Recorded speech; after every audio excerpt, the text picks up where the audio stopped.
How much time did I spend at this facility? It's a good question. I had really good GCs. One of them's still with me today. But I was going there every 3 to 4 weeks for the first several months, and then every 8 weeks up until like the 18-month mark. So I was there a lot. I haven't been there, and you saw the timeline of these conversions. Now that I have a really good GC, I haven't been there in 3 years. I've driven with my wife and kids and our camper behind us within 3 miles of that facility 6 times in the last 2 years, and I haven't stopped because I know what's happening. So in the beginning, there's certainly a little more oversight, especially if you're new to construction or that sort of thing. But it wasn't any more than a traditional, yeah. Yep.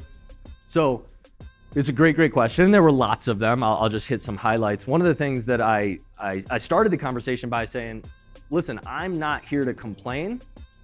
I'm here to tell you I'm not happy, and the first person I'm not happy with is me, because I have taken my eye off the ball, and I told them exactly what I told you about replacing a crappy owner. I said, I'm that crappy owner, and if we're gonna move forward together, some things have to change. So what can we do? And then I solicited their ideas, and we collaborated on solutions, and they offered some ideas. They also offered some excuses. At one point they said, well, we're having a hard time seeing why you're so upset. Your revenue's up by 40%. And I said, scheduled revenue is, collected revenue is up by 6% over the same time frame. And I got pissed because I was like they were trying to pull the wool over my eyes. I'm like, you think I'm just some other schmuck who hired you without knowing storage? That's not the case. Kind of solidified myself as someone that they would have to contend with.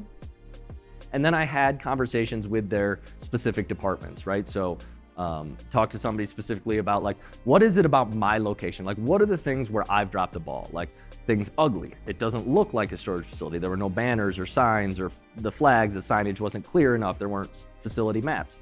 Okay, let's buy those things. Let's get them out there.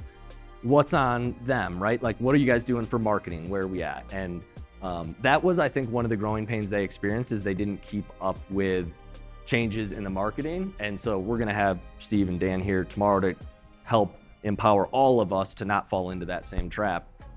One of the things I pushed for were Google reviews, because we had, if you remember all the moisture issues, we had lots of bad reviews. Most of our reviews, I mean, we still managed to stay 4.0 or better, but like all the 5s were you guys and my other friends and family. And then I just have more friends than bad customers. But literally we've had like 30 reviews, and I know Steven has a similar service that he was using. We talked about it on the last call, soliciting reviews.